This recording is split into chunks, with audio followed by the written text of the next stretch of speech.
పెద్దలందరికీ నా నమస్కారాలు. మీరు మీ ఓపెనింగ్ రిమార్క్స్ లోనే ఒక పాయింట్ చెప్పారు, రెస్ట్ తీసుకోవడానికి అని చెప్పేసి.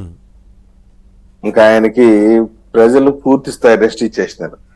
ఇంకా ఆయనకి రెస్ట్ కాకుంటే జగన్మోహన్ రెడ్డి లండన్ వెళ్ళేటప్పుడల్లా ఒక విషయం చెప్తుంటాడు అనమాట. మా పిల్లలు అక్కడ చదువుతున్నారు, మా పిల్లలు అక్కడ ఉన్నారు, నేను వాళ్ళు చూడడానికి వెళ్తున్నాను అని చెప్పి జనాలు కన్వైన్స్ అయ్యే విధంగా.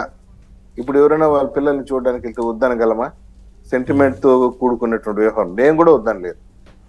వాళ్ళ పిల్లల్ని చూడడానికి వెళ్తే we cannot make any comments. కాకుంటే మొన్ననే వాళ్ళ పిల్లలు కూడా వచ్చారు, ఉన్నారు, వెళ్ళారు, మళ్ళీ పిల్లల్ని చూడాలనేటువంటి కుంటి సాకుతో లండన్కి వెళ్తున్నాడు.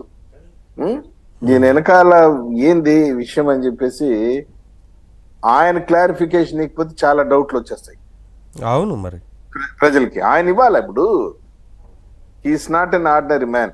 పలు కేసుల్లో నిందితుడు ఆయన. దాదాపు 13 ఈడీ కేసుల్లో, 11 సిబిఐ కేసుల్లో ఛార్జ్ షీట్ ఫేస్ చేసినటువంటి వ్యక్తి. పైగా సిబిఐ కూడా, కోర్టు కూడా పర్మిషన్ ఇవ్వాలి. That with the counter of CBI. అంటే గతంలో రకరకాల కారణాలు చెప్పి వెళ్ళేవారు, లండన్ వెళ్తున్నారంటే. సరే, ఒకటి సార్, ఒకటి చెప్తాను. ఏదైనా ఒక ఘటన జరిగినప్పుడు ప్రజా జీవితంలో ఉన్న వ్యక్తి క్లియర్ గా ప్రజలకు ఎక్స్ప్లెనేషన్ ఇచ్చుకోవాలి. పలానా కారణం లండన్ వెళ్ళాను, నాకు ఆరోగ్యం బాగలేదను, ఇంకోటని చెప్పాలి. ఎప్పుడు కుంటు సాకులతో చెప్పుకుంటూ వెళ్ళటము గతంలో కూడా మనం చూసాం. ఏదో నేను వేరే పెట్టుబడులు ఆకర్షించడానికి వెళ్తున్నానని చెప్పేసి పెట్టుబడి ఆకర్షించుకో ఆ ప్రోగ్రామ్ కాకుండా వేరే వ్యక్తిగత పనులన్నీ కూడా చూసుకొని రావటం. మరి ఏం పెట్టుబడులు ఆకర్షించలేదుగా? ఏం పెట్టుబడి లేదు, పిండాకుడు లేదు, ఏం రూపాయి వచ్చింది లేదు. Economic development board of India meeting అని చెప్పేసి పోయినాడు. పోయి అక్కడ పోయి పారిశ్రామికవేత్తలతో నేను చర్చలు జరిపాను. దాదాపు 13 కంపెనీలతో ఎన్ఓసీలు, ఎంఓయూలు కుదుర్చుకున్నాను, కోట్లాది రూపాయలు వచ్చేస్తుందని చెప్పాడు. ఏం నయా పైసా వచ్చినటువంటి దాఖలాలు లేవు. విషయం అంతే. ఇంకా ఆయన క్లారిఫై చేయాలా. ఇంకొక విషయం చెప్పారు, తాను లండన్ వెళ్ళి వచ్చిన తర్వాత what is the state of the party యొక్క పరిస్థితి. నేను ఒకటే చెప్తున్నాను, ఆయన లండన్ వెళ్ళినా వెళ్ళకపోయినా వైఎస్ఆర్ కాంగ్రెస్ పార్టీ యొక్క ఎగ్జిస్టెన్స్ పూర్తిగా తెలుగుదేశం పార్టీ, భారతీయ జనతా పార్టీ, జనసేన కూటమి ప్రభుత్వం యొక్క దయాదాక్షిణ్యాలపైన ఆధారపడి ఉంది. మీకు కాల్సి నోట్ చేసుకున్నారు. చాలా మంది వైసీపీ నాయకులు మా పార్టీ కార్యాలయాల దగ్గర తిరుగుతున్నారు, దండం పెడుతున్నారు, మేము వచ్చేస్తాము, మేము గనక గ్రీన్ సిగ్నల్ ఇస్తే లండన్ పోయి వచ్చే లోపల వైసీపీ కార్యాలయానికి టూలెట్ బోర్డు పడి ఉంటుంది. మీకు డౌట్ ఏం లే.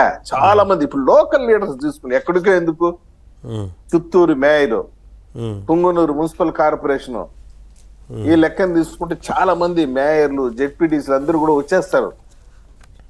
మేము అంతకు ముందు వచ్చిన వార్తలు వచ్చినట్టు ఆయనే పార్టీని ఏమన్నా విలీనం చేసి ఆలోచన చేస్తున్నారా?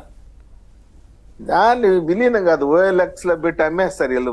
ఈనాడు లండన్ పోతే సార్, నేను ఒకటి చెప్తున్నాను, ఐఎమ్ నాట్ జోకింగ్. ఒక పార్టీకి ఎగ్జిస్టెన్స్ కి సిద్ధాంతం అనేది చాలా ముఖ్యం. అసలు ఆయన పార్టీయే కాదు, ఆయన ఎక్కడి నుంచో తెచ్చుకున్నారని మీరు అంటారు ఒక్కొక్కసారి. అంటారు, మేము అంటున్నప్పుడు జగన్మోహన్, ఇప్పుడు ఫర్ ఎగ్జాంపుల్ మా party, for example Bharatiya Janata party అనుకోండి, దేశం కోసం, ధర్మం కోసం ఒక స్ట్రక్చర్ మీద నడుస్తుంది. జనసేన ప్రశ్నించడానికి, పేదల పక్షాన్ని ప్రశ్నించడానికి అవతరించిన పార్టీ. మా పార్టీ పేదవాడికి కూడు గుడ్డ నీడ అనేటువంటి స్ట్రక్చర్ మీద మేము పార్టీ ఏర్పాటు చేసాం. ఈ వైసీపీ పార్టీ ఏ స్ట్రక్చర్ మీద ఏర్పాటు చేసింది? దోచుకో, దంచుకో, దాచుకో అనేటువంటి స్ట్రక్చర్ మీద ఏర్పాటైన పార్టీ. ఇది ఎక్కువ రోజులు మెస్సలు కాలేదు. ఇది there is no basic preamble of the party. Party యొక్క మౌలిక సిద్ధాంతం అంటారు. ఎక్కడుంది నీ పార్టీకి? ముఖ్యమంత్రి పదవి కోసం వచ్చావు, ఏదో గాల్లో సృష్టించావు, ఏదో గాలి ముఖ్యమంత్రి అయ్యావు, అయిపోయింది కథ, నీ చాప్టర్ క్లోజ్ అయిపోయింది. మాట్లాడితే నేను నా ఎంట్రుకలు పీకలేరు. ఒక మాట నాకు ఇప్పుడు కూడా బాగా గుర్తుంది సార్. ఒకసారి వైఎస్ఆర్సీపీ ఎమ్మెల్యేలతో మీటింగ్ పెట్టుకుని జగన్మోహన్ రెడ్డి ఒక మాట అన్నాడు, చంద్రబాబు నాయుడు ఇస్ నథింగ్.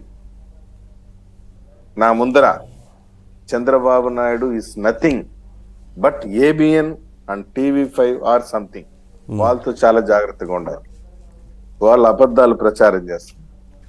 మన యుద్ధం అంతా కూడా ABN తోను TV5 తోని అనే రకంగా మాట్లాడాడు ఆయన. చంద్రబాబు నాయుడు నథింగ్ అన్నాడు. ఈరోజు ఆయన పరిస్థితి ఎంత దారుణంగా దిగజారిందంటే చంద్రబాబు నాయుడు గారి యొక్క దయా దాక్షిణ్యాలతో పార్టీ యొక్క బ్రతుకుదెరు ఆధారపడింది. మా నాయకుడు గ్రీన్ సిగ్నల్ ఇస్తే పెద్దిరెడ్డి రామచంద్రరెడ్డి తప్పించి మీకు అందరూ వచ్చేస్తారు. పెద్దిరెడ్డి రామచంద్రరెడ్డి కూడా రావడానికి ఎంతో ఆయనకి ఏదో ప్రయత్నాలు చేశాడు. మా పార్టీలో నో ఎంట్రీ అట్లాంటి వాళ్ళకి నో ఎంట్రీ బోర్డు కాబట్టి ఆగి ఉన్నారు అక్కడ. ఎంపీలు భారతీయ జనతా పార్టీలో చేరడానికి వాళ్ళు ఓకే. పక్క చూపులు చూస్తున్నారు. సరే, ఎవరెవరు చూస్తున్నారు, ఎవరు అసంతృప్తితో ఉన్నారు ఆ పార్టీలో మా అనేది దగ్గర పెద్ద లిస్ట్ ఉంది సార్. ఓకే డిస్కస్ చేద్దాం. ప్రసాద్ గారు ఒక్క నిమిషం. రవికిరణ్ గారు ఏంటి ఈ లండన్ టూర్ విషయం